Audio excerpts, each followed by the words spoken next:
një biznes mund të zhvillohet shumë edhe kur ai ndahet. Historia e Pumës e tregon këtë gjë dhe së bashku me themeluesin e tij Rudi Dassler, që filloi Ruma dhe pastaj u bë Puma. Dhe me vllajën e tij Adi Dassler, që bën Adidas. Të lindur në vitet 1900 vetëm në moshën 24 vjeçe, të dy vëllezërit filluan të bëjnë një kompani atletesh, një kompani këpucësh, ku Adi ishte inxhinieri dhe Rudi ishte shitsi, njeriu që merrej me marketingun.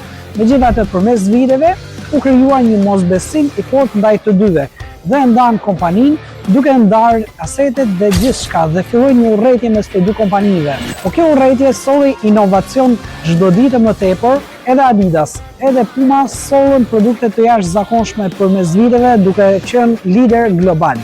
Ndaj siç kam sugjeruar në fillimet e biznesit është gjë e mirë kur ju filloni me një shok, me një mik, me një bashkëpunëtar. Por vjen një moment që të njëjtit njerëz që kanë qenë me ju dhe kanë zhvilluar biznesit në ditët e para, nuk mund të jenë të njëjtit njerëz që do zhvillojnë në fazën tjetër këtë biznes.